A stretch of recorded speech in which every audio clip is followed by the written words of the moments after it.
Okay, let's hope we don't crash this time. I'm just kind of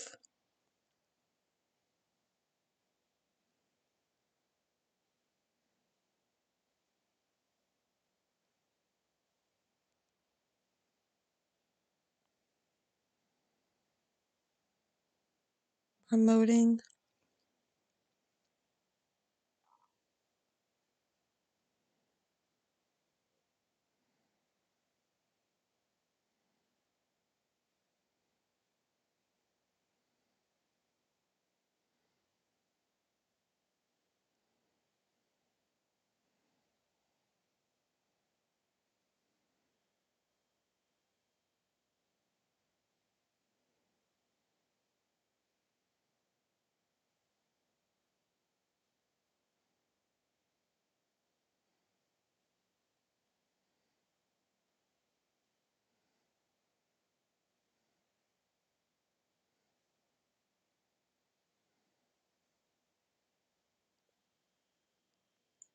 Give people a moment to come in.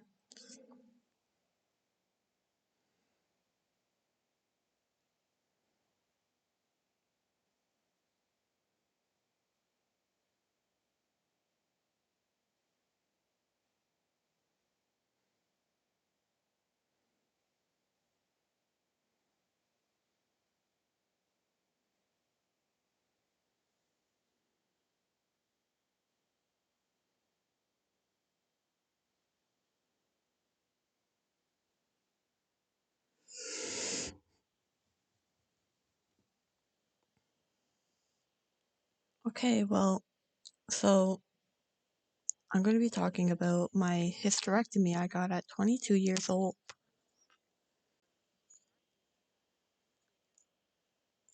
And I needed to turn that down because I don't want to hear myself.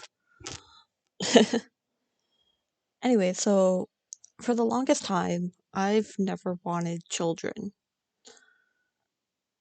And for the longest time, ever since I got my period, it has been the worst thing ever. They were really painful. I bled a lot, like more than a normal person would, to the point that I had to take iron pills during my periods. And because of that, I would always be very depressed during my periods, or I just dread thinking about getting it. And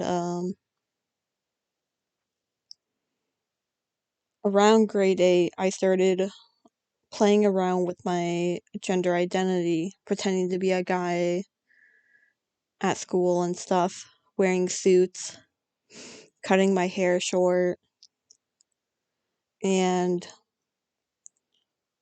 about end of grade 9, beginning of grade 10, I came out as trans.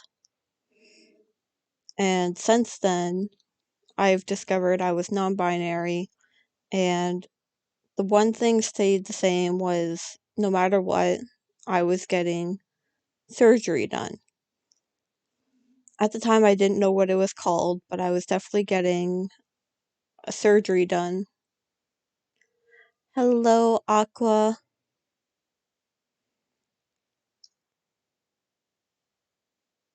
Uh, Welcome. I hope you're doing well. I'm Sayu Squirrel, and I'm just talking about my experience getting a hysterectomy today. I'm glad you're doing great. Yeah, so I was just explaining how for the longest time I've never wanted children, and how my period pains were the worst possible thing I could ever think of. I had to be so drugged up and pretty much in a half asleep state just to get through the pain. The pain would be so bad that I was throwing up. I couldn't move. I couldn't do anything. And my nose is very runny right now. Yeah, I had some. So apparently that's not normal.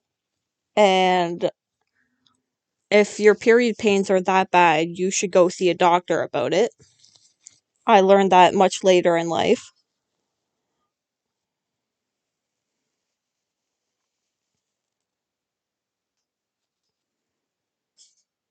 And I learned that I possibly had a thing called endometriosis, which basically makes your period pains. No, I didn't know for the longest time that if they were that. I thought it was normal for them to be that bad. I just thought I got the short end of the stick. And so eventually the topic of endometriosis came up in my later years. And we started testing for it. I think when I was like 20, when I moved back home, the topic came up and we started testing for it. Um, Went through some very uncomfortable ultrasounds and stuff. And we never did fully figure out if I did have endometriosis because by then I got my surgery done. So when I was 16, I brought up the idea to my doctor about getting my uterus removed and or like options. First we went with birth control, but the pills made me feel like not good. Then we did the shots and I was on the shots for a couple of months. I only took like 2 or 3 shots when I got the call saying that my surgery date was booked. And it was something we were talking about with my doctor since I was 16 and I was put on a list because it takes a while to kind of book these things. And also I was 16, I would have needed like parental consent and stuff. So I had to wait till I was like 18 to like fully do it myself. And my doctor was fully on board. Like, I've heard stories of people telling me, they're like, my doctor tells me that I shouldn't because 2 years longer. I am 23 now. I got the hysterectomy at 22, and I've been talking about it since I was 16. Oh, no, I'm 24 now. I just turned 24.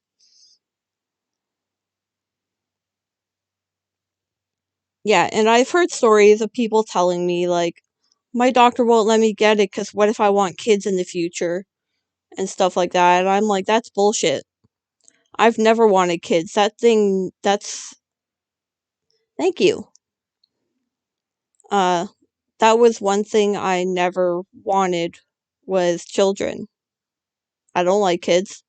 I'm good with kids, but I don't like kids. I don't trust myself to have kids or anything. And so I told my doctor, and my doctor knew I was like I didn't identify as female. She knew all that. And so I she was fully on board of getting me an appointment for a hysterectomy. And which was really great because she's from Russia. So you would think that she would probably be like against this stuff. But no, she was all for it. She was all happy and excited to get me started on this journey. So I had a positive um medical doctor. Yeah. And so when the time came, I was super excited. I got the call, I got the date, I did the appointments. What you have to do for an appointment is you go see a gynecologist, or as my oldest sister calls it, a vagina doctor. And I find that hilarious. And you go and you get a pap smear done. because you have to get a pap smear done, and I've never had one done before. So it was my first and last pap smear.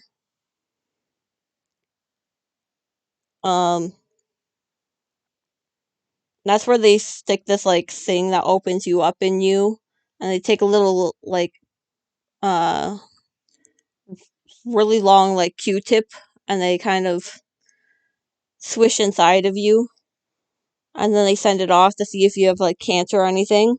Got the results. Don't got cancer. I'm good. I kind of knew that, but like, still good to hear that I don't, considering my family history. And so we did a couple more tests, and finally it was the surgery date. And if you have an allergy to medication or like anesthetics, or if someone in your family does, make sure you tell them up until the point that you're on the table. Keep telling them you have an allergy, even if you don't actually have the allergy. But if someone in your family does, you might have it. Because my mom has an allergy to I forget what it is, but she's got an allergy to something, and that means I might have the allergy, and we didn't want to find out if I did have that allergy. So I made sure to constantly tell them that I had this allergy. Um, we did it at the hospital. It was nice. It was a long wait, and it was super cold, and it was like very dreary compared to where I went to for my top surgery. It was very dreary and like foreboding. I guess that's the word. Um, Not foreboding, but like it was very tense and stuff, and it's a kind of situation that would make you nervous, but I was too excited because I waited forever for this. I wasn't gonna have my period anymore, and I can't stress enough, if your period pains are really bad, go see a doctor about it, because that's not normal. And if your doctor says that's normal, it's not. Something's wrong. So a lot of doctors won't let you get a hysterectomy at my age, because what if you want kids when you're younger, when you're older and stuff, and blah blah blah, all that jazz. Just like what they tell trans kids. They're like, what if you want kids when you're older? Or what if like you change when you're also. Yes, I definitely suggest you tell him to get a hysterectomy done. Especially if he doesn't plan to have kids. So there's different types of hysterectomies. There's the full hysterectomy, where they remove your ovaries, your fallopian tubes, and your uterus. Then there's a partial, where they just remove your uterus and fallopian tubes, and they leave your ovaries. You want that surgery, because if you get your ovaries taken out, my gynecologist explained that if you get your ovaries taken out, you're going to have to go on hormone therapy for the rest of your life. Because I guess your ovaries are producing your estrogen and stuff, like a part of producing your estrogen. So if you take that estrogen out, you're gonna have early menopause, and you're gonna have to go on hormone therapy for the rest of your life, pretty much. So if you tell your bro that if he does get this done, to opt to keep his ovaries,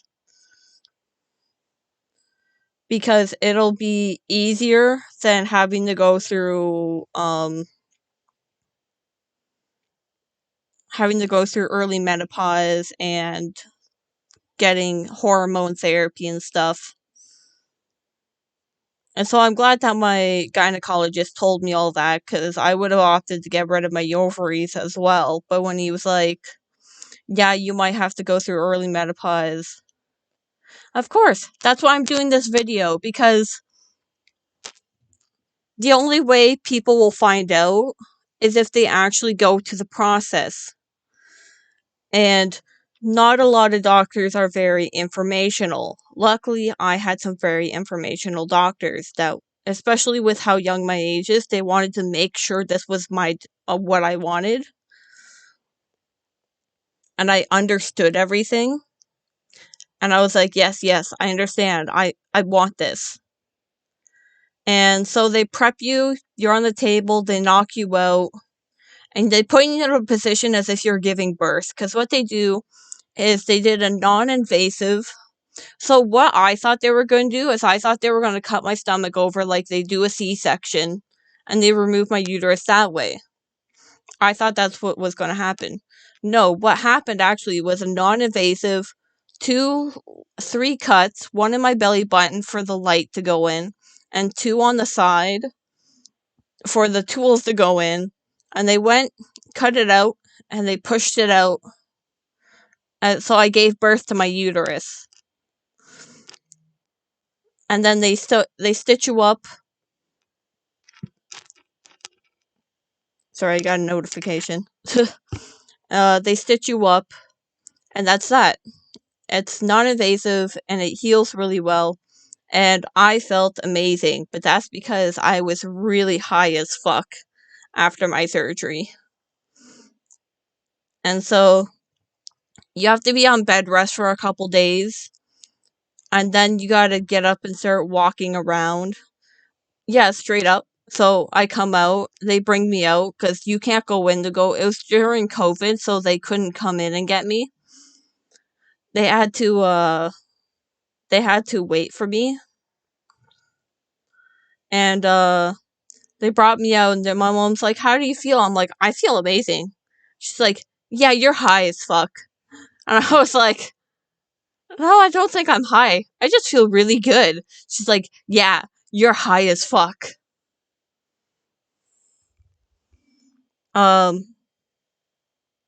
They did, when I was waking up, they put me in section 13 because they're talking about it. They're like, okay, there's this one and this one. And I was like, 13, because that's my sister's birthday. So they put me there. And then occasionally they'd come over and they're like, do you want a snack? Do you want a popsicle? And I was like, popsicle? Hell yeah, I want a popsicle. So I got a popsicle and I got ginger ale. I was treated really well.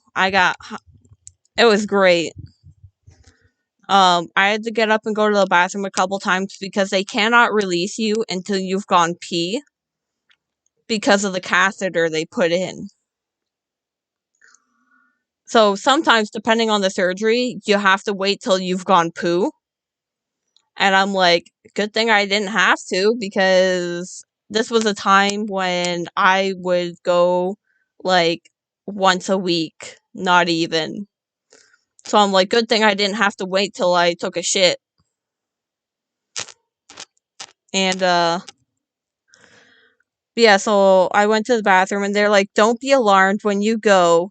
Your urine is going to be like a bright orange. And I was like, that's stupid. I went in, and my high ass was standing there staring at the toilet like, oh my god, my pee is orange. It's because this medication they give you causes your urine to change color. And I was like, Mom, my pee looks like Gatorade.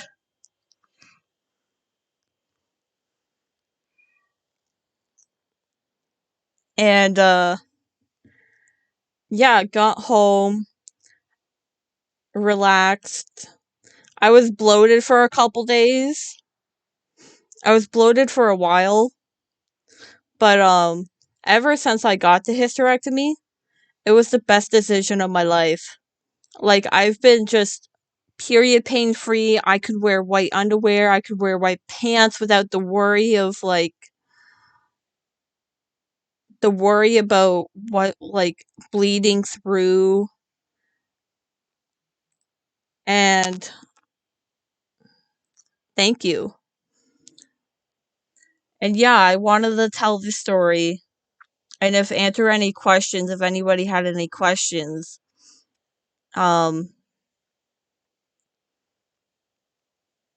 because it's been a couple years. I was 22, and not I still get looks from people when they're like, okay, we're going to do a pee test because you got to make sure you're not pregnant. And I'm like, oh, I don't have a uterus.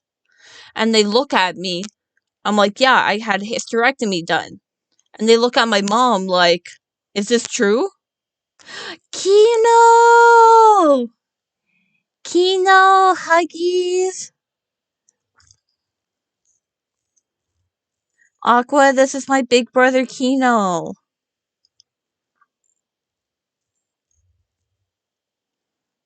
It's been a hot minute since I've streamed Kino. I'm back though. I